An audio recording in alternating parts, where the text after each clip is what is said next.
Baby it's you 無限へと散らばれ始まりの合図に消えがして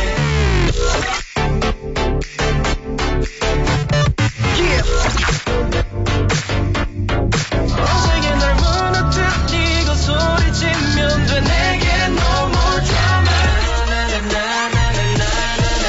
Got me started in my house my listen 見つけたよ心が Yes like my home my home Inter FM 897 Utah at home みんなおかえり。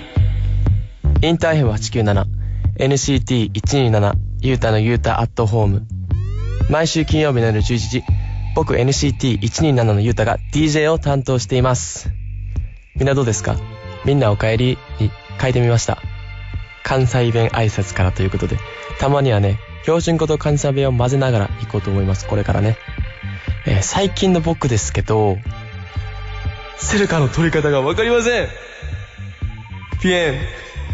セルカの取り方がわかんないんですよ。よく言われるのよね、ファンの子に。セルカ送るじゃん、バブルとかのアプリで。送ったら、なんでそんなセルカ下手なのとか。お姉ちゃんとか、友達にね、セルカ下手すぎってよく言われるんですけど、なかなか難しくないですか？角度とかさ、照明もさ、その、場所とかさ、天気によって変わっていくじゃん。で、俺もね、結構努力してるわけよ。これはね、声を大にして言いたい。セルカ、適当には撮ってません、僕。めっちゃ頑張って撮ってるんですけど、なんか言われちゃうんだよね。セルカ下手くそって。ちょっとやめてほしいなと思ってね、それ。あとね、逆にセルカどうやったら上手くなるかちょっと教えてほしいな、ファンのみんなに。女の子ってさ、よくさ、こう、すっごい可愛く撮るじゃん。その方法とかね、教えてほしいなって思いますね。決して手を抜いてるわけではありません。ということでですね、あ、そうだ、あとね、最近ファンサイン会ですごい嬉しいことがあったね。ファンサイン会で、オンラインのね、ファンサイン会で、初めてね、僕、男の人とね、喋ったのよ。で、その男の人が、もう、すっごい緊張して、もうほぼ泣きながら俺に喋りかけてくれたんだけど、すごい嬉しかったですね。まあ、男のファンの人と初めてね、オンラインサイン会で会ったので、わー、めっちゃ嬉しいと思いました、最近。はい。ということで、今日も元気に始めていきたいと思います。皆さんの声もね、僕にどんどん届けてほしいなと思います。番組ハッシュタグは、ゆうた897、ゆうた897。メールは、ゆうた897、@interfm.jp、ゆうた897、@interfm.jp です。音楽の方は、僕が今皆さんに、紹介したい曲だったり、いいなと思った曲をね、どんどん紹介していきます。ということで、1曲目、まずね、ゼロマイル、NCT127 のゼロマイルという曲をね、お届けしようと思うんですけど、この曲はですね、いつもコンサートの最後に歌っていた曲なんですけど、あえてね、今回は一番初めに持ってきました。ということで、NCT127 でゼロマイル。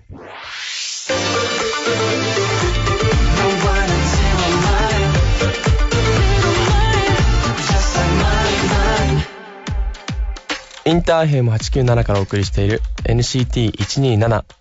ユータのユータアットホーム。 DJ は NCT127 のユータです。お送りしたのは NCT127 でゼロマイルでした。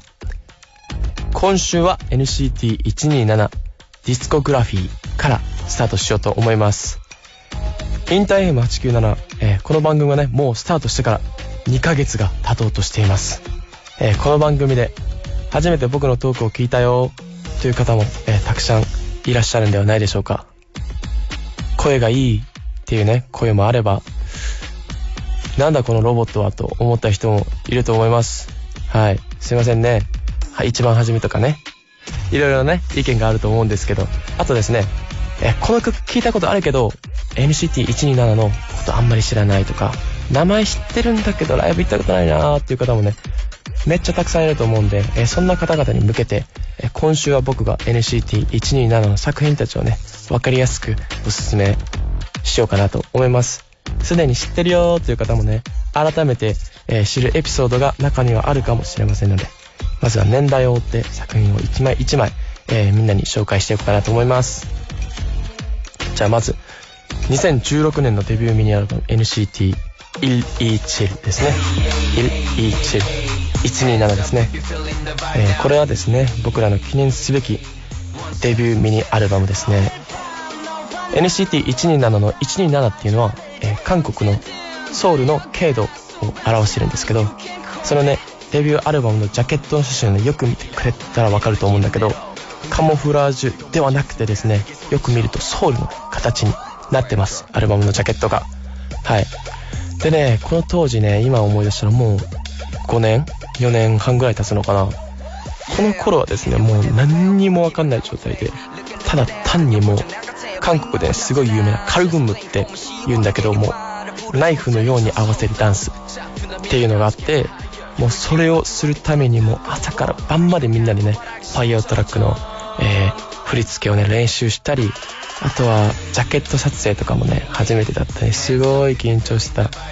記憶がありますね。あと焼きそばヘアだったんでね、僕そうたこ焼きプリンスなんだけど焼きそばプリンスになってましたね、この時だけ。続いてはですね、2017年のセカンドミニアルバムリミットレスですね。リミットレスはですね、ミュージックビデオもですね2パターン撮ってるんですよね。はい。ミュージックビデオも2パターン撮ってるし、あとねこのリミットレスっていうアルバムを多分ね、この今までアルバム結構出してきたと思うんですけど、その中でも一番準備に時間をかけた、これね多分言ったことないと思うんだけど6ヶ月ぐらい多分ね費やしてると思うんですよね、この一つのミニアルバムに。なのでこのリミットレスっていうアルバムが出た時はやっとかっていう思いがありましたね。はい。そしてですね、チェリーボムですね。サードミニアルバムのチェリーボムはですね、この曲は多分みんなNCT127 を知ってもらうきっかけになった曲になってるんじゃないかなと思ってて、特に韓国とか、世界的にアメリカとかもそうなんですけど、この曲はね結構バリピエライチェリーボムフィレヨーンっていうところがあってキャッチーで、振り付けもねこうトニー・テスターっていうね有名な振付師さんと一緒にこう作った、振り付けなんですけど、こうパワーがあってで独創的でっていうのが印象的な振り付けになってて、すごいたくさんの人に、カバーダンスだったり、をしてもらった印象があって、すごい活動していく中でよしもう一回頑張ろうっていう心機一転になった曲になってますね、個人的には。はい。ということでですね、今紹介したこの3作品の収録曲の中からね1曲をお届けしようと思うんですけど、サードアルバムですね、サードミニアルバムのチェリーボムに収録されている、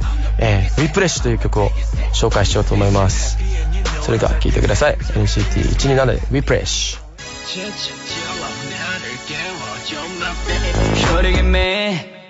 インターFM897からお送りしている NCT127 ゆうたのゆうたアットホーム。 DJ は NCT127 のゆうたです。お送りしたのは NCT127 で Refresh でした。ここでは NCT127 ディスコグラフィーをご紹介。今週は僕が NCT127 の作品たちを分かりやすく年代を追って、紹介していこうというコーナーなんですけど、続いてはですね2018年ということは皆さん知ってる人はもう知ってると思うんですけど、日本デビューミニアルバムチェインですね。チェインリアクションですね。ソウルから東京へとつながる連鎖、そして世界へというねテーマを持って、作った作品になってるんですけど、これはですねミュージックビデオを見てもらったら分かると思うんですけど To 東京って書いてあるんですね。こう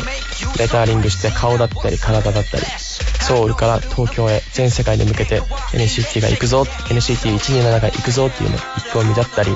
ていうのが入ってますね。あとすごい印象的だったエピソードっていうのはレコーディングですよね。やっぱりメンバーがレコーディングで初めての日本語よりだったので、たくさん聞いてきてくれたんですよね。ここの発音はこうしたらいいのとか、それがすごい嬉しかったですね。俺が日本人一人だからここはこうした方がいいんじゃないとか、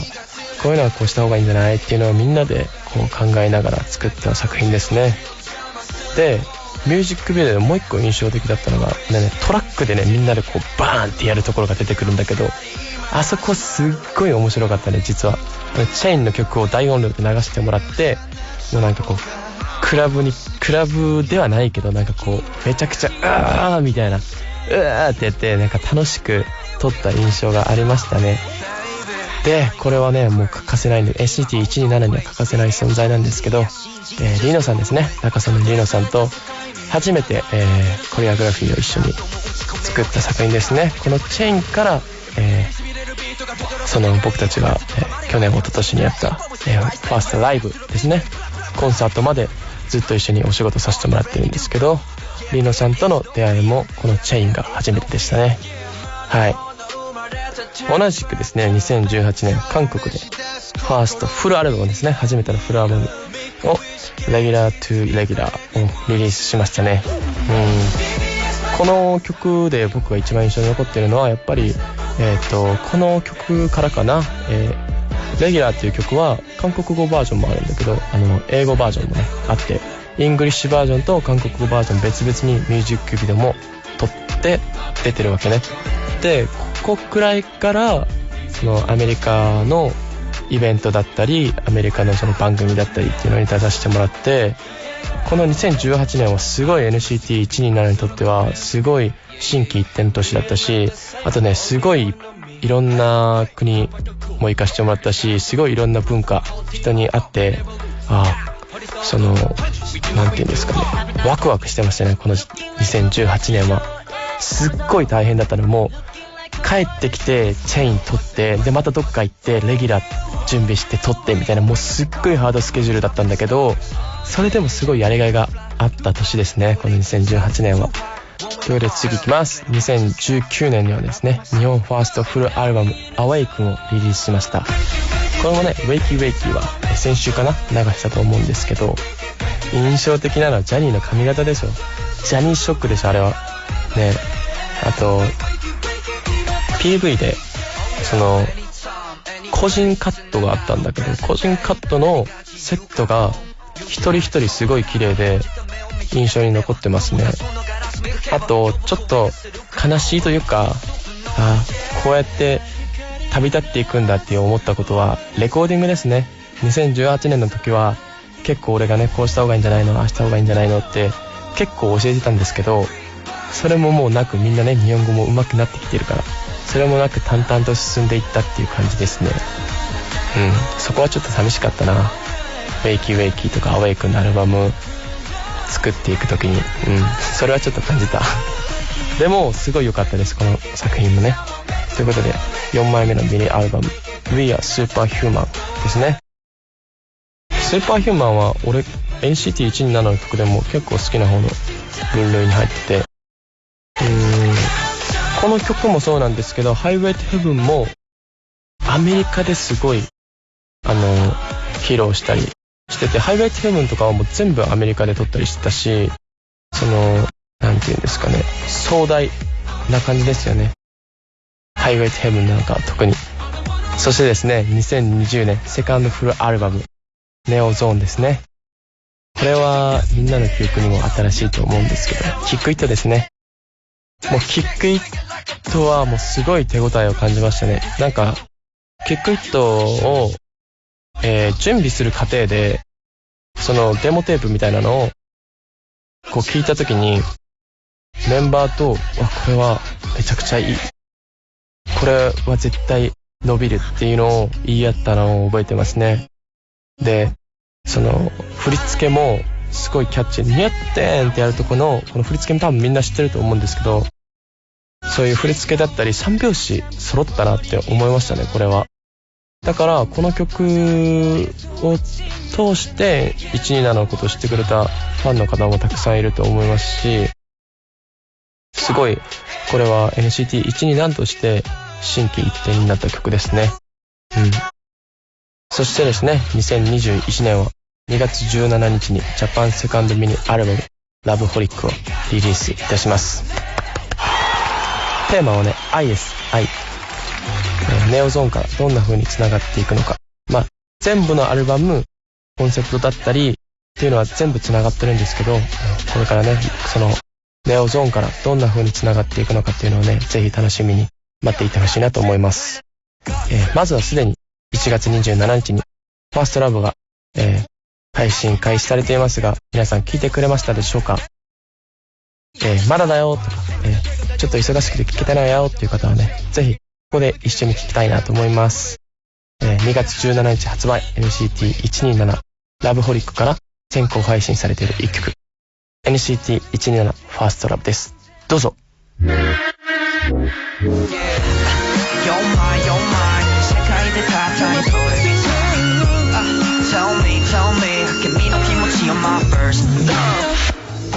インターヘム897からお送りしている NCT127 ゆうたのゆうたアットホーム、 DJ は NCT127 のゆうたです。お送りしたのは NCT127 でファーストラブでした。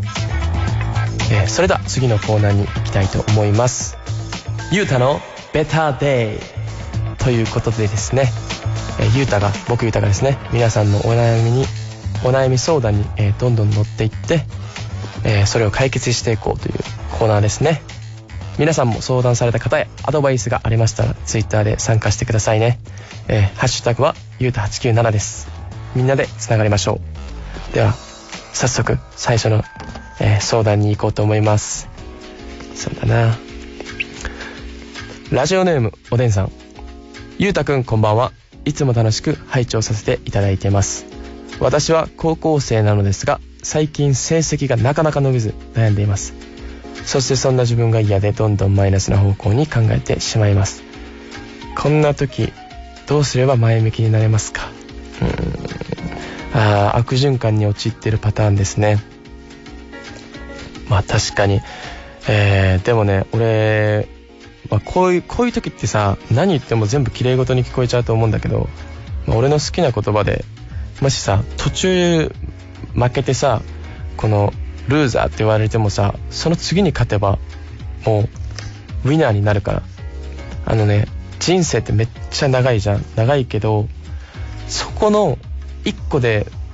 負けちゃったとしても次勝てばいいわけよ。だからもしこれ今成績がなかなか伸びず、気分が落ち込んでるわけでしょ。でも絶対に今多分どん底にいると思うから、もうどん底にいたら上がるしかないからね。だから今どん底でめちゃくちゃ苦しくてもうどうしようって思ってるかもしれないんだけど、自分を信じてやるしかないね、これは。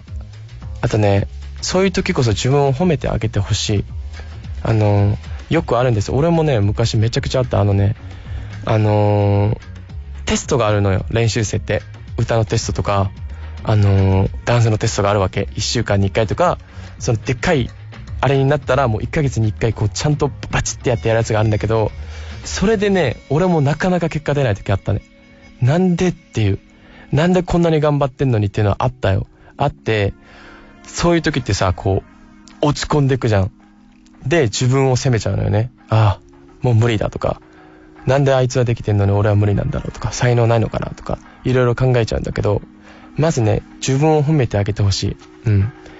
結局ね、自分の味方って自分しかいないからね。しかも絶対にね、成績なかなか伸びない。成績とかってさ、目に見えにくいからさ、目に見えるものって簡単じゃん。でも目に見えないものってやっぱね感じにくいから。でもね、やっていくと絶対伸びてるから。俺も歌とかでめっちゃ失敗したわけよ。で気持ちはね、俺絶対こいつらよりやってんのにとか、なんでこんなにやってんのにっていうのがあったけど、今ね最近それは感じてる。あれ、俺ちょっと歌上手くなったかもとか、あれ、俺ここできてるんじゃないっていうのが絶対感じる時があるから、頑張ってほしいなと思う。誰でもみんなある。それはマイナスの方向に考えちゃってっていうのはあるけど、やっぱりそういう時こそ自分を褒めて、頑張ってほしいなと思います。絶対できると思います。頑張って。高校生なんでね、まだ失敗しても次があると思ってほしいな。頑張っておでんさん。ということで次行きたいと思います。ラジオネームトマトさん。ゆうたくんただいま。おかえり。私は今高校3年生で、もう少しで大学受験が始まるのですが、今からちょっと緊張気味です。ゆうたくんはたくさん舞台に立っていて緊張することもあると思いますが、どうやって緊張を解かしていますか？教えてください。いや、俺未だに緊張するよ。全然めっちゃ上がり症だし、パニクることもあるし、全然ある。だってラジオしてる時とかもテンパる時めっちゃあるもん。それぐらい緊張しいだし、いや一緒だと思うな。これは緊張することになるとマスターって緊張とかし溶かす方法はね、めちゃくちゃ前もって予行練習をするか、それかもう場数踏むかですね。場数踏むか、もう緊張してもレベルいいぐらいのレベルまで練習勉強だったりっていうのを頑張るしかないかな。でも俺ね、絶対最近一番思うのは、練習ももちろん大事なんですけど、経験に勝ることはない。絶対これは。なんでどんどん経験していってください。新しいことね、頑張ってトマトさん。じゃあ次いきます。ラジオネームユンさん。 NCT2020 の活動を楽しみにさせていただいてました。本当に毎日が楽しかったです。2021年も NCT127 NCT での活動を楽しみにしています。早速お悩み相談なんですが、私は1月から働く部署がガラッと変わります。業務もですが、一緒に働く人も変わることに人見知りな私は不安で仕方ありません。練習生の頃からいろんな国の方や年齢がバラバラな中で練習されてきたゆうたくんから何かいいコツがあれば教えていただきたいです。韓国はかなり寒いと思うのでお体に気をつけてこれからも頑張ってください。いつも応援していますということでですね。ありがとうございます。働く部署が変わって人見知りで不安ですということですよね。そうか、人見知り。いや僕俺も結構人見知りするタイプで、こう見えて俺もそんなに人付き合いがジャニーみたいにね、ジャニーとかめちゃくちゃうまいわけ。もうね、初対面の時とかってさ、みんなやっぱガード上げてるじゃん。ガード上げてるんだけど、ジャニーとかはね、やっぱね、そのガードをすり抜けてパッて入ってくるんだよね。でさ、そのガードのさ抜け方もさ、嫌なやつとさ、その気持ちよく入ってくる人っているじゃん。だからそういうのをできる人ってね、すごいなって僕も思うんですけど、僕はそういうのはできないタイプなんで、結構ね時間をかけて距離を縮めていくタイプなんですけど、でも、もしね人見知りでも俺の場合は人も深く付き合いたいなと思う人だけ付き合うし、この人はもう切るなと思ったらもう切っちゃうから俺は。だからもしそういうガラッと変わって新しい部署で親しくしたいなっていう人が現れるなら、俺はその人にまず興味を持つね。なんでかっていうと、興味を持ったらもちろんね悪いとこも見えてくると思うんだけど、いいとこもめちゃくちゃ見えてくるわけ。だから人見知りの人ってさ、人に興味がない人がね多いと思うんだよね。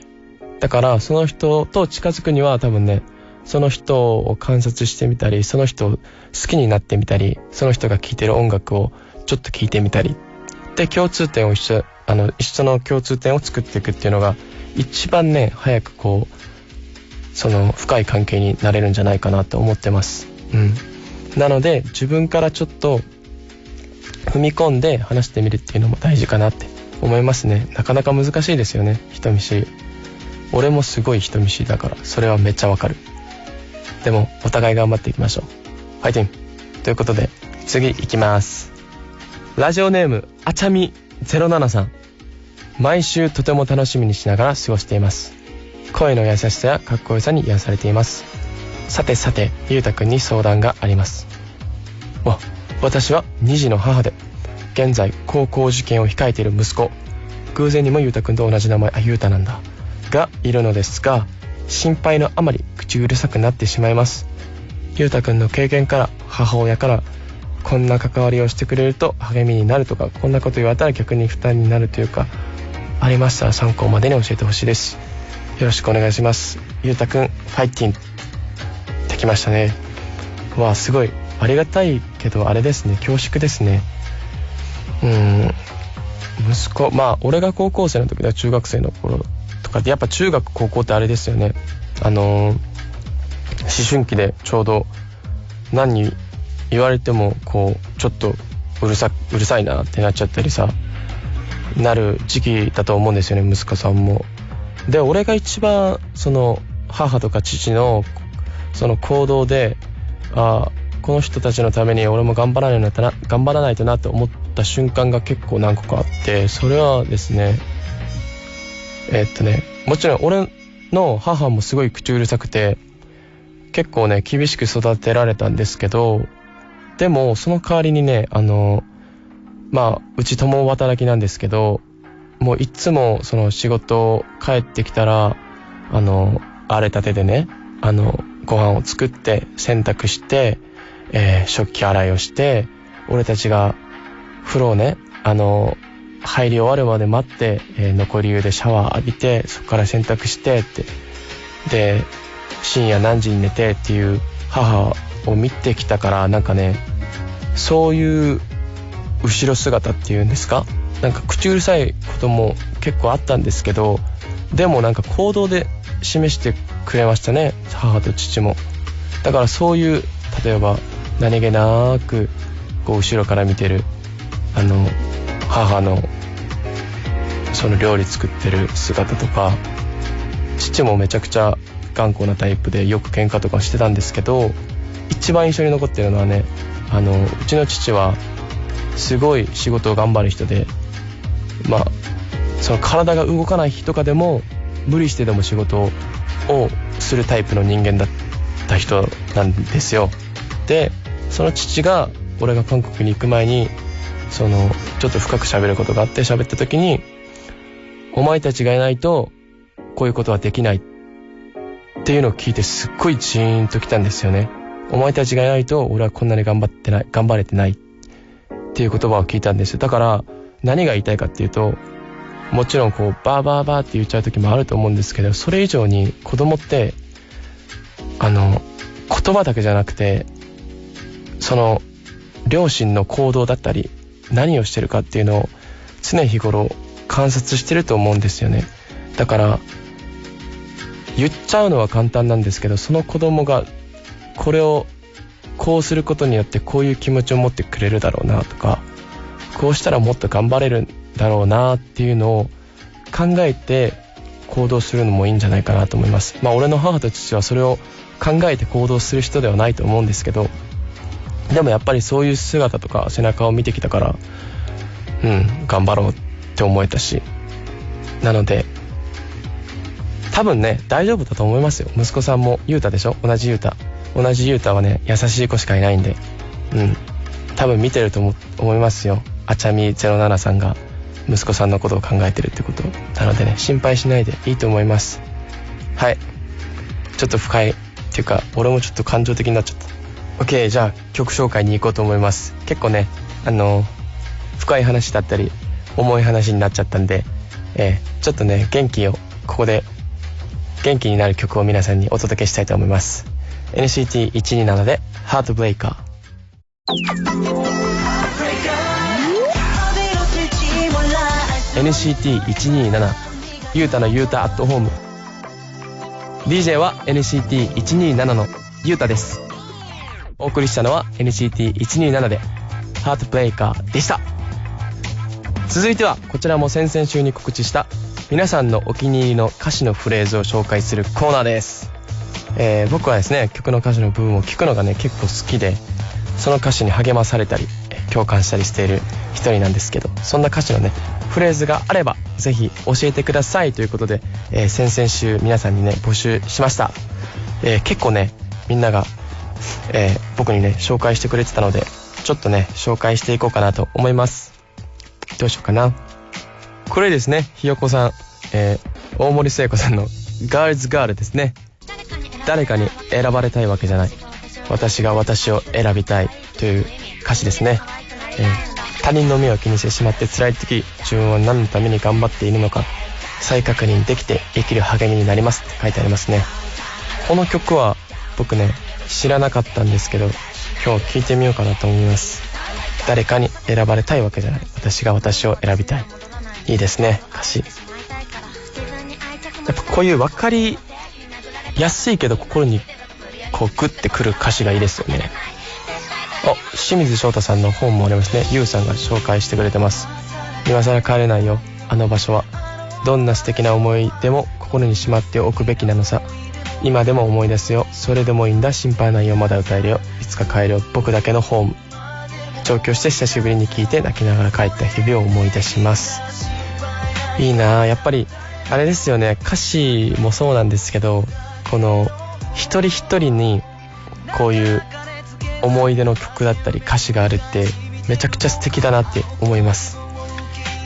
NCT127 ありますね。セパさん NCT127 Dreams Come True。 去年就職活動をしたのですが、いろいろな局面でこの曲を聴きました。ゆうたさんの歌う You'll be shining It's our timing のところか、私にとってもお守りみたいに大切です。うまくいく時もあるし、うまくいかない時もある。そういう日々に寄り添って力になってくれる大事な曲です。リリチルの皆さんの夢が叶うこと、そして私自身の夢が叶うこと、どっちも願いながら、これからもこの曲を聴いていきます。これはすごい、感謝ですね。なんか嬉しいな、そっち側に回れたっていうこともすごい嬉しいですね。なんかいつも曲を聴いて力をもらってた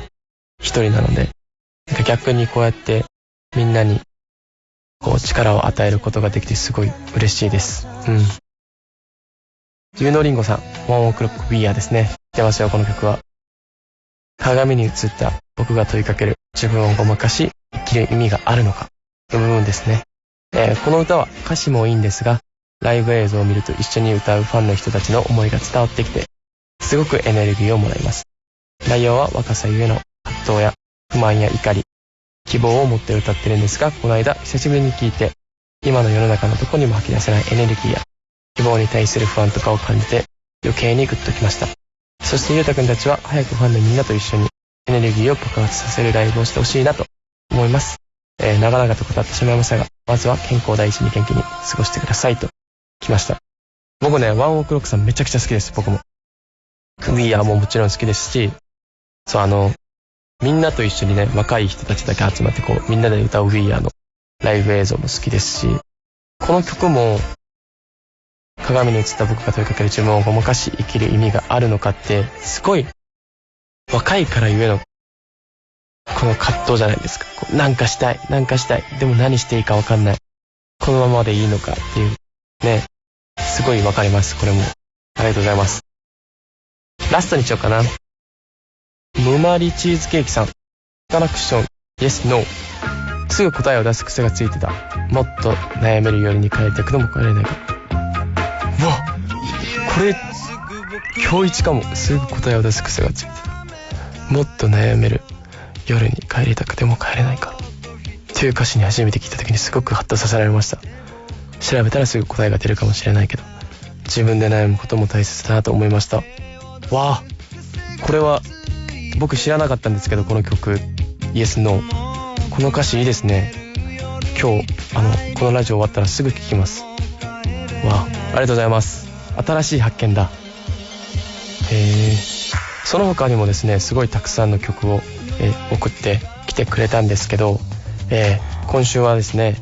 僕も、皆さんに一曲ね紹介したい曲があってですね、この前は清木場俊介さんの今っていう曲がすごい助けられたよっていう話をしたと思うんですけど、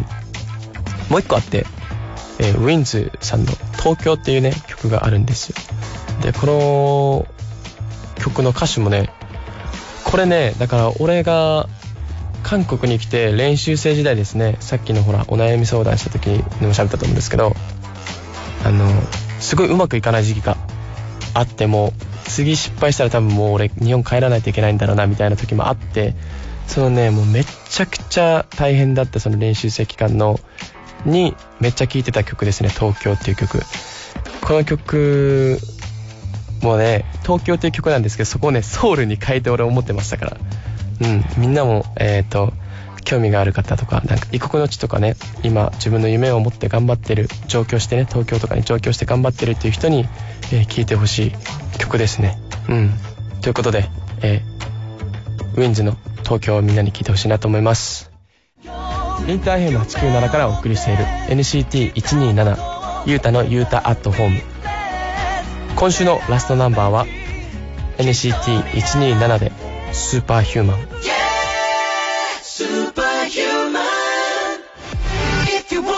say yeah お送りしたのは NCT127 でスーパーヒューマンでした。今週の NCT127 ゆうたのゆうたアットホームいかがでしたでしょうか。あ、そうだ、忘れてた。先週のさ、回で岡山弁より福岡弁の方が好きって言ってたじゃん。いや、もう一緒ぐらい好きです。岡山弁って千鳥さんいるところだよってさっきね、スタッフの人に言われて、あ、そうだと思ってて、岡山弁めっちゃ好きじゃんと思ってて、どれぐらい好きって聞かれたら、関ヶ原の徳川軍ぐらい、すいませんっていうね、千鳥さんのギャグが好きです。はい皆さんの声も僕にどんどん届けてください。番組ハッシュタグはゆうた897、ゆうた897、メールはゆうた897@interfm.jp、ゆうた897@interfm.jp です。はい、今日歌詞募集でいろいろなみんなの好きな曲が知れてすごい楽しかったし嬉しかったです。これからもどんどん届けてほしいなと思うんですけど、僕の最近のねお気に入りの歌詞があるんですけど、それをみんなに紹介しようかなと思います。僕らの日々に何があった？その目に見えないもの変わった？守るべきものってそんなにいっぱいはなくて、この瞬間を生きて二度と来ない今日 Right now っていうね歌詞があるんですけど、皆さん気づきましたか？そうです、ラブホリックのね中に収録されている Right now っていう、曲の歌詞の一部なんですけど、曲調がねすごい面白い展開の一曲なんですけど、歌詞の内容は本当ね、今コロナの時期に辛い思いをしていたり、苦しかったり、一筋縄じゃいかないことってすごいたくさんあると思うんですけど、そんな気持ちに対して、愛が降り注ぐ、そんな一曲になってます。さっきね紹介した歌詞の中でも守るべきものってそんなにいっぱいはなくてっていう歌詞をねすごい好きで、ここにね結構気持ちを込めて歌ったんですけど、守るべきものって本当にね多分みんなが思ってるほどそんなにはいっぱいはなくて、今はネット社会だったりなんかいろいろな情報が溢れすぎちゃって、その欲がどんどん増えちゃってね、これも持ってたい、これも持ってたい、あれもってなっちゃうんだけど、大切なものってそんなにいっぱいはないよって、だからこの瞬間をその大切な人と生きていこうっていうね歌詞の内容なんですけど、そこをねすごい好きです。はい、僕のこういう大人になりたいみたいな歌詞の中に入ってますね。それがそうなんですごい好きです、この曲は。なので皆さんにお届けできる2月17日がすごく楽しみです。それでは来週もインター FM897 でお会いしましょう。千鳥さんのあれはまたやり直します。すいません。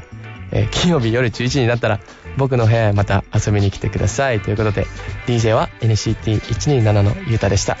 それでは皆さんいってらっしゃい。バイバイ、おやすみ。溢れそうな My Heart 君との Love Romance はきっとこれから初めよく見てそうなシンデレラ、一緒に歌うセララ、君が映る景色はこの風見つけた背中に声をかけるのがドキドキするくらい You're my first love、You're my first love、You're my first love